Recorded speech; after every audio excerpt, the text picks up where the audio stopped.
This week on the Gruppetto, Tadej Pogačar returns. Not only that, but there's also a chat with Primož Roglič ahead of both Slovenian stars' first race of the season. Before that, though, it's time for last week's action. Which included Pog playing chief troll. Wait, not too fast! But not quite hiding away in the forest of Arenberg. So begins the will-he, won't-he of the spring. But in more concrete news, a duel as unlikely as any took place on Spanish roads. Yes, Follering versus Van der Breggen. Last year in the same structure, the former dropping the latter, who had been her sports director. You couldn't make it up. Demi Follering winning on the day of Anna van der Breggen's comeback at the Volta a la Comunitat Valenciana Feminas. Day 2 started in festival country. Brodie Chapman was the solo artist away in the break. That lasted until the final few kilometres, with things coming back together in time for Misha Bredevold to beat Elisa Balsamo. Follering remained in the lead as the bunch began stage 3 to the capital of the Valencia region. At the end of it, Balsamo took her chance, this time taking victory in a bunch kick.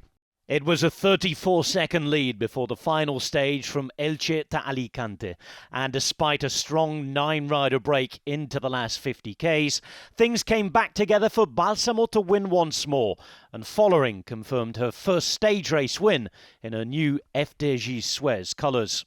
The men had one-day racing in Spain on 2 counts. The Vuelta a Murcia was ridden aggressively, with various moves up the road. Tim Wellens involved in a couple of them. It is February after all. The Belgian was on lead-out duty for teammate Isaac del Toro as 10 riders contested the finish. The young Mexican sprint failed him, however, with Fabio Kristen continuing Q36.5's super start to 2025. The Swiss taking his maiden pro win. A day later, Clásica de Almería, often won for the sprinters, ended like this. Canter going all the way to the line. Max Canter there. Can he take it? Can he hold it on? It doesn't look like it's going to happen. It's Fretin through the middle, and Milan Fretin takes it for Cofidis. The biggest week of top-level Portuguese racing of the year began with a home win. Hot on the heels of the national team's success on the track, supporters had more to cheer about. Young UAE Emirates rider Antonio Morgado attacked and held on to win alone at the Figueira Champions Classic. Already his second success of the season, Paul Magnier meanwhile won the sprint for second from the chasing bunch. Sam Bennett won the opening stage of the Tour of Provence in a sprint, the Irish fast man's first win of the season, and also his Decathlon Azur Desert teams too. There's something about the southern French town of Manosque and Mars Pedersen. The Dane won there last year on the way to the overall title at this race, and he was again away on the attack this time out. With an acceleration to frighten his Spring Classics rivals, he left Matej Mohoric behind, opening his account for the new season, and with the gap to the chasers behind being more than enough, pulling on the race leader's jersey.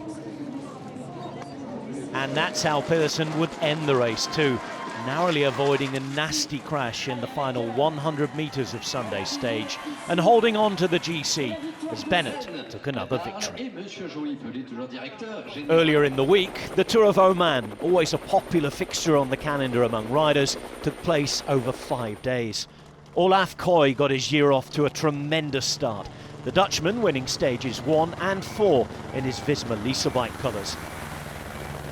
Louis Vervaeke provided one of the moments of the season so far. A hard worker and integral part of others' success for a decade, the Belgian grabbed his own maiden professional victory. That before Frenchman David Gaudu continued his late 2024 form into the new term. He won on the Eastern Mountain and moved into the leader's jersey. When it was time for the final mountain, Jebel Al-Akhdar, Gaudu couldn't hold on to win what would have been his first ever senior GC prize. Compatriot Valentin Paré-Peintre trained well over the winter and was ripe for early season success on the Green Mountain. Adam Yates was in second place, and that secured a second overall win at this race in as many years. Now, last year, Tadej Pogačar recorded a season of results like few others in history. And what's more, he did it in his own unique, entertaining style. Liège, Giro, Tour, Worlds, Lombardy, just 5 of his incredible 25 wins. But there's no time for resting on any laurels. This year's plans seem to include Sanremo, a Tour of Flanders return, the Tour, Vuelta and Worlds again, and as we saw earlier on, maybe the addition of a cobblestone. Wherever he rides, he'll be on a brand new bike.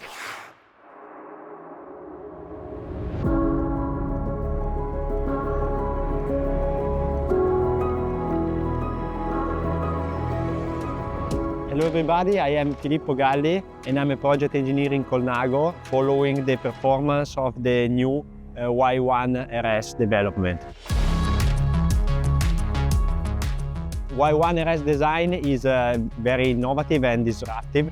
In particular, the 2 main features are, of course, the cockpit, which is actually featured by the Y shape, which help in reducing the frontal area down to 19%, improving the overall aerodynamics of the bicycle, especially in the stem area. The second other important feature is for sure the Defy seat post area, which is featured by a very slack seat post that help at first to provide a vertical compliance, making this bicycle quite comfortable while ridden in aerodynamic position. Second, it helps in cleaning the overall flow behind the rider, improving again the aerodynamics.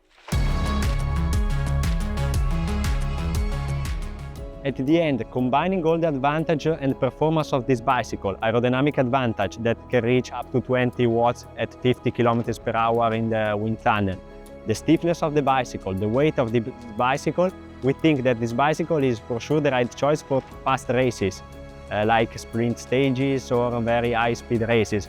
But on the other hand, this bicycle is also recommendable for long stint in the wind, like can be the very long breakaway, which Tadej get us used to in the last year.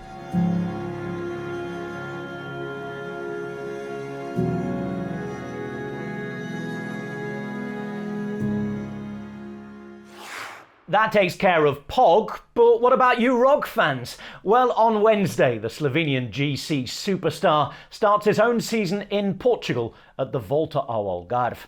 I went to meet the man himself as he prepared for his 2025 bout. Primož Roglič to the finish line and then start the clock.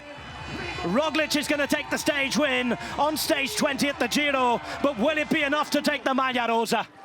Roglič, a nation cheers. All of Slovenia is in northeast Italy. He's exercised his demons. The penultimate stage goes to Primož Roglič. Giro in Slovenia easily, is the closest of all 3 the Grand Tours to us. Sometimes, or next year, even the stage will finish in Slovenia.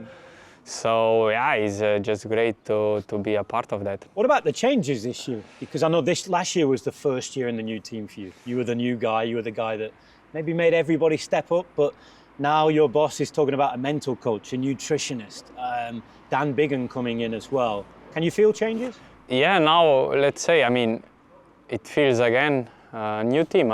It actually is, because it's again a new name compared to last year. This time, okay, I stayed the same, but on the other hand, all these new guys stepped in. They are here. We start working, but the races in the future will tell us actually how fast and how good, which direction we go. 10 years now you've been a World Tour pro cyclist. You know more or less your position, your bike, how it's going, but Dan Biggin coming in, what do you think he can help you change? Yeah, looking forward, to work with him. Now remind me, 10 years, but it's my 10th season now yet. 2025 will be your 10th World Tour season. Crazy, really